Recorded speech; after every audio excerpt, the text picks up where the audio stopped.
All right, guys, listen up. You're looking at the thumbnail. You're looking at the title of this video. You already know what time it is. It is time to get active. Pardon my manners. No introduction for today, but I let you know that we about to go in. Now, let me just hop down in here. I brought up the TMZ article regarding this particular situation, all right?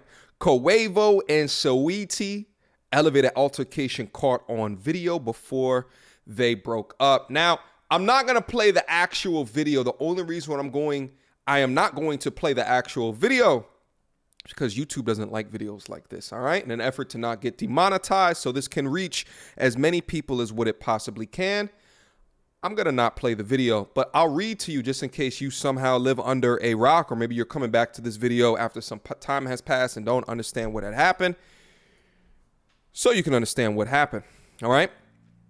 TMZ obtained surveillance footage of the struggle, which went down at an apartment complex in North Hollywood. It shows both of them standing outside an open elevator, and when the video starts, Saweetie is swinging on Quavo, all right? Quavo dodges the hit, dropping that orange Call of Duty case in the process, which Saweetie tries to pick up. Quavo grabs it, and as they struggle for the case, he grabs her arm and swings her back to the elevator wall. Then they both go down. As she lay on the ground, possibly injured, Quavo stands there without helping her up. Eventually, the elevator opens with the guy standing outside, but he doesn't get on, and the door shuts again. Finally, the door opens on another floor, and Quavo starts to get off with the case, using it to keep the door open, and Saweetie picks herself up and limps off. All right. Now, that's all I'm going to read of this particular article because I really just wanted to get into the lessons because there's a ton of goddamn lessons in this and a ton of things that I saw that kind of came outside of the situation that I wanted to be able to speak about. All right. Number one, the first one is whoever was the savage that cut off the beginning of the video, of Saweetie hitting him with whatever that she had in her hand, shame on you. Shame on you. Because I'm not going to lie, the first time that I saw this video was the edited one of Quavo just doing whatever he was doing, swinging, trying to get the box out of her hand. That's the first one that I saw. When I saw the full video, though, I said to myself, how dare you? And guys, let me also preface it in saying this as well. We don't know the entire situation. We don't know what happened. The elevator door opened up and the camera can see what was going on. We don't know what exactly happened, but that was an intentional act to continue to show a low integrity version of a male, right? That's just perpetuated throughout society. So you guys continue to throw up your picket signs, to have your rallies, where in general, the majority of men are not doing what that original video purported to have happened. This is the same shit that's purported in order to paint men as monsters, as if women don't have the propensity to do some of the exact same shit. That's the first thing that I wanted to talk about. How dare you? You should be absolutely ashamed of yourself. Here's the second thing that I wanted to hit on as well. For those that saw the entire video and still came up to the same conclusion of Quavo being some brute, to him being some domestic violence participator. If you take a look at that video in its full totality and you say to yourself, he's a woman beater, you are insane. You are insane.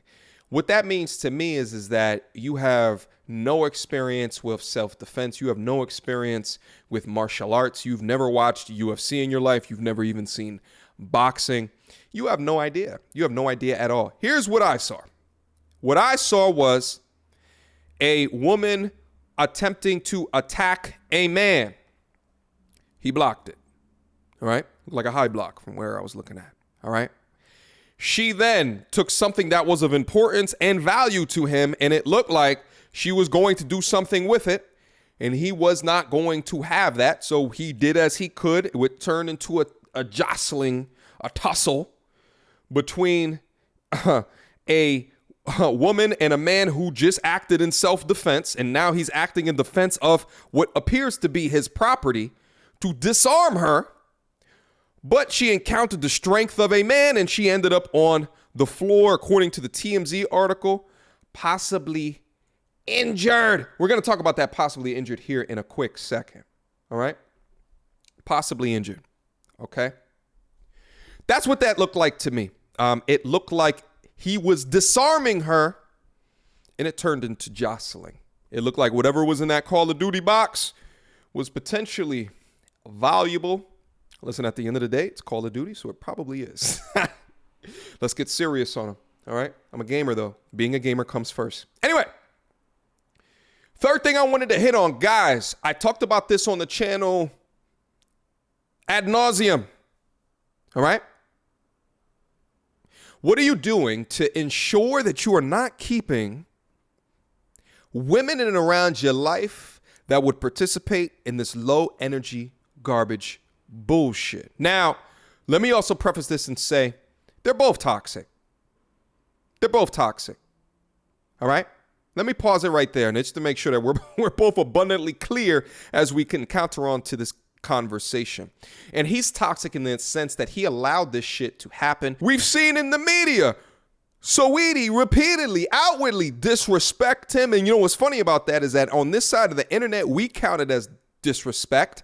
But for so many simps, white knights, and blue pill men, they don't see it as such that. They allow the disrespect to continue because of the propaganda that has been pushed into their eyes as to make it seem like the behavior elicited by her was normal. I don't think that it was, and no one on this side of the internet thinks that it was either. Just recently, there was a video where she's talking about having a threesome with another dude, and she's doing this, and I think at the time that they were still in a relationship. Outside of all of the Snapchat this and the Instagram that of him posing as her ATM. Complete and utter disrespect, but I digress. But the reason why I say he is toxic as well is because he enables the toxicity to happen. Being a perpetrator of toxicity means that you're toxic, and enabling toxicity means that you're toxic to my definition as well. Because there's some people that enable this shit to happen. You might call that victim blaming. I don't give a shit. I think as a man, he should be taking accountability for what he allows in and around his life. And until he stands up, enabling toxicity is toxic in and of itself. But let me be clear, he's obviously not a complete and utter angel in the situation, because I don't think that you should even try to jostle something out of I don't care the value of something that is in, it's all replaceable. All right, it's all replaceable. Because let's say that she did get hurt. This would have been spun a completely different way, a completely different direction. As we know on this side of the internet, when you come into contact with toxic behavior, you look at it in the face and you walk away. You go the complete and utter opposite direction, because we take accountability over here for who we allow in our lives. I don't care how bad the chick is. I don't care how viscous the innards are. I don't give a shit. It's up to you to remove. There's so many examples of men in our society who inevitably was dethroned from whatever they built because of a woman. It happens time and time and time and time again. And we stress so much about having eggplant discipline to control yourself, control your hormones in these types of situations, whether it be from a domestic violence situation to it be stepping outside of the marriage that you swore in front of God that you were going to uphold. Shout out to Derek Jackson. So often the downfall of a man is a woman. It just is what it is. But anyway, as I was alluding to before, you walk away from the situation.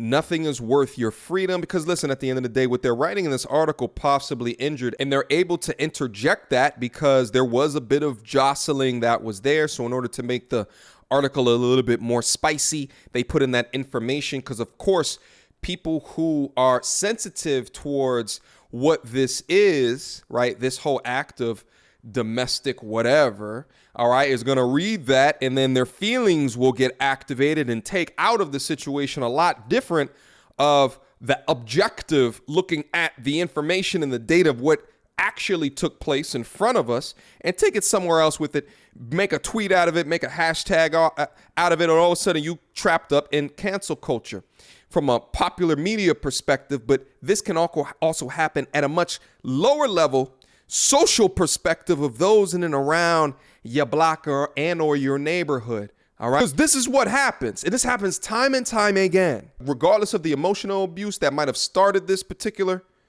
situation, or even the physical abuse that could have happened by either party before the elevator door opened. What did the man see when he opened up the door? What he saw is a man standing up, a woman kneeling down, probably crying, wiping tears off her face, looking subdued. I think that dude had to make a quick second decision, and I think he played it correct, because when the door opened, Quavo obviously was not in an aggressive stance. It didn't look like she was being held against her will. So I think what the man had done and was take that little bit of information, made sure that everything was relatively okay, and went about his day. And I'm bringing this up as well is because, guys, domestic violence issues, situations like this are some of the most dangerous that you can get yourself involved into, because it deals with an overwhelming amount of irrationality. And you could find yourself watching a situation to find yourself dead in no seconds flat because you chose to intervene. I think that in each of these situations, you have to use your logic, right? With a structured and stoic approach. Use that. All the data, this information coming in. Is it a life or death situation? All right. Is there something that you can step away from, maybe call an authority to come in with their trained professionals and their legal use of violence to control and or apprehend a suspect?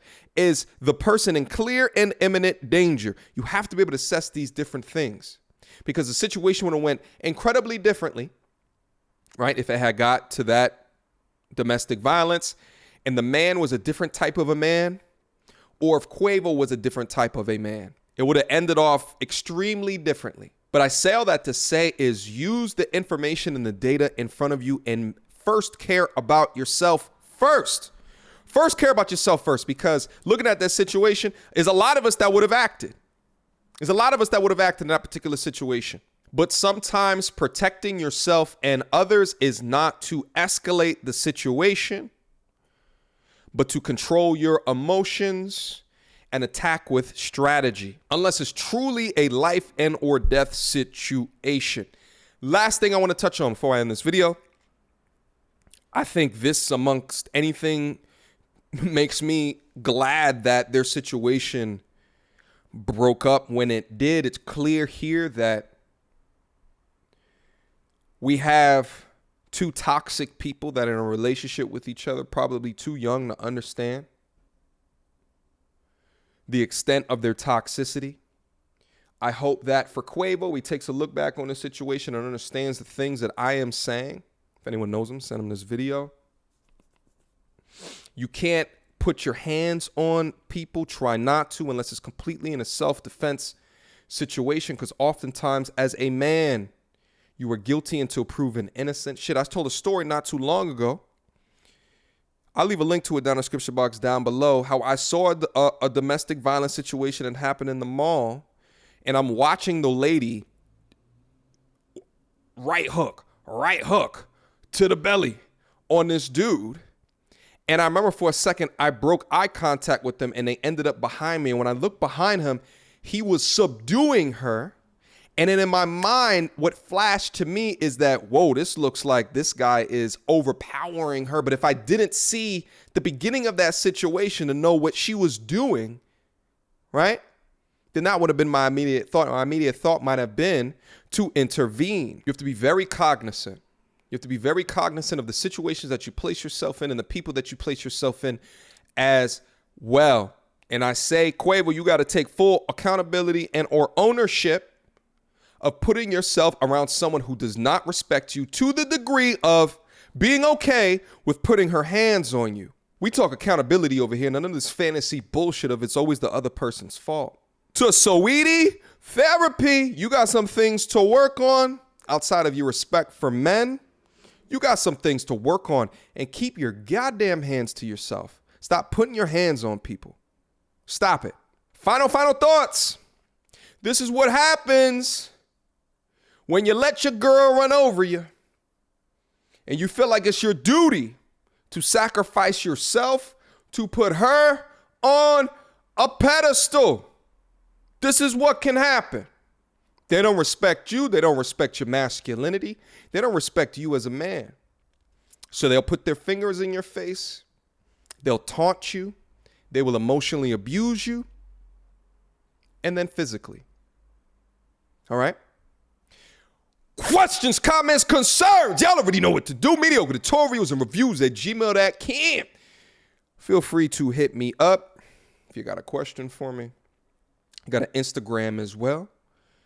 At Mediocre Tutorials and Reviews. The actual link to my Instagram is down in the description box down below. I got a Patreon as well.